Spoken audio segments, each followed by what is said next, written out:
All right, everyone, welcome back to the channel. It's been a while since we've had kind of a modular update when it comes to the Icey Railroad here. If you guys have been watching my live streams, been doing a lot kind of updates there, what we've been doing, then showcasing the layout here. But I kind of want to give another kind of update video of what's going on. Now, the reason why it's been taking a while to kind of do another update is, I had a kind of writer's block on what to do with the layout because I had several ideas when it came to, trying to solve the ultimate question of how do we get and what do we want to do with this third rail here. And I toyed around with a lot of ideas. You guys on stream have been mentioning a ton of great ideas, but then, the difficult thing about this hobby is that it's so subjective, it's artwork, and, there's always so many different ideas and concepts that you can do when it comes to model railroading. But I have finally figured out what I'm going to do. And it came down to pretty much the last stream.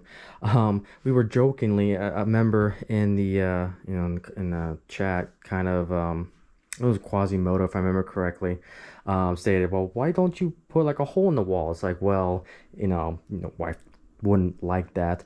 But it got me thinking, what can I do to really expand this layout outside of the kind of circle that we got here, without putting holes in the wall.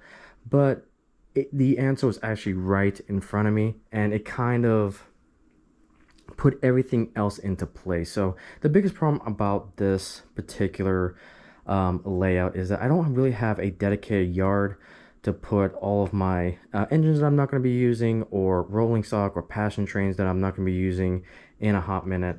And so kind of the solution was then sprung upon me. And as you can see over here, you can kind of see what I'm experimenting with. Now, obviously I got to cut the legs down, but here is the idea.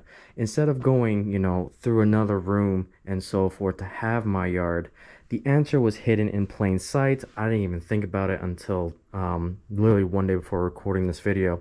But really what we can do here is, it was a modular from an old a couple of videos of mine was part of the St. Louis Obispo Modular Association, had a particular layout that was called Fire Mountain, which basically was an NMRA to a Fremo kind of converter turn called Fire Mountain. And I was going to originally make one as well called Icey Mountain because I love the design, it works so well.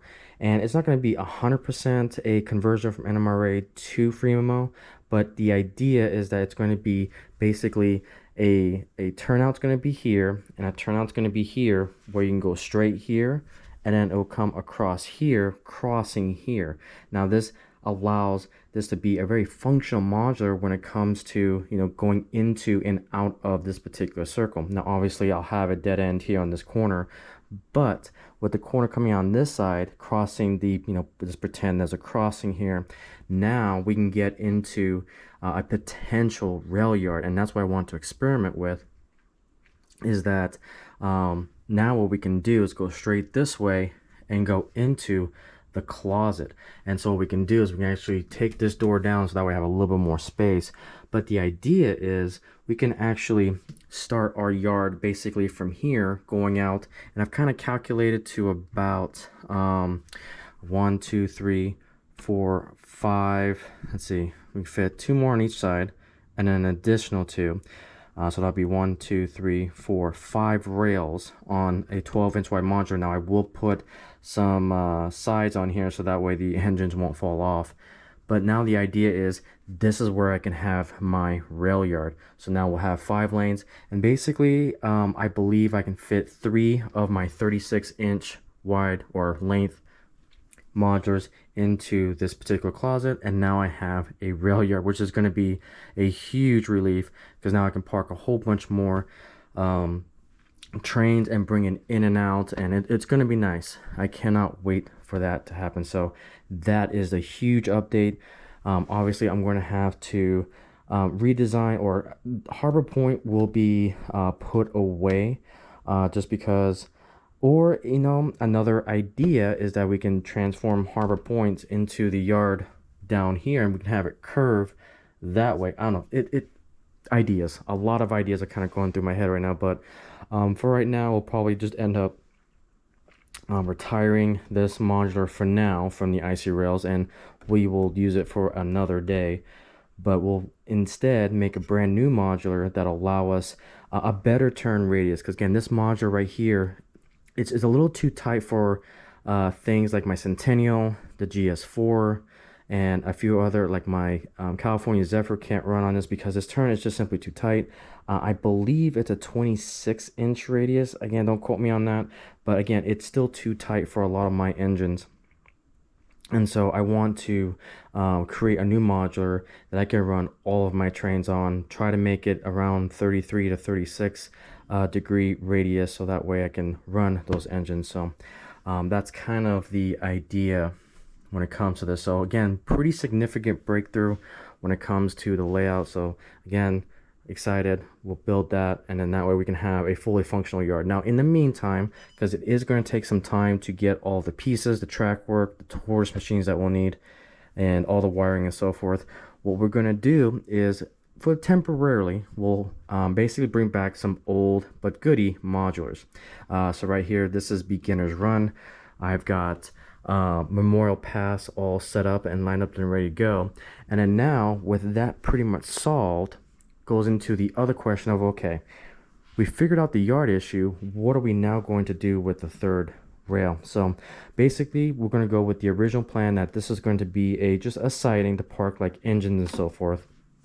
And then what will happen is we'll build another modular here that the switches will come here, go into from a 3 to 2, and then back from 2 to 3 to get access to this rail in this siding. And then what we're going to end up doing all the way over here is that Phoenix Point will get an additional switch, so that way it'll go from a 3 to 1, and that module is going to be very helpful for everything I do in this layout, and I am excited. So that is kind of the way forward. And again, I appreciate all the comments and all the suggestions about the layout, and so that is the direction I think I'm finally going to do, and we'll just take it from there. This particular modular testing range will then be separated from here. We'll put the new modular in, and then that gives me space to put this modular, put Memorial Pass and beginner's run all in the back here. And it's going to be a single track siding for right now, but if you guys remember, having all those three connected brings back to the good old days of about a year ago. We had all three connected for the Dragon's branch line. So these three will have the Dragon's branch line back and ready to go, and then we'll need the modular here to create it. So that is kind of the way forward when it comes to this update. So I am definitely excited. Again, thank you guys so much for all the support on this channel. The channel has definitely been growing at a really rapid rate, and I thank you guys. So we're on the path to 1,000 subscribers, and with that, I am excited. It's just going to get me more motivated to finish this layout and to do some awesome things. So with that, guys, thank you so much, and I'll see you on the next video.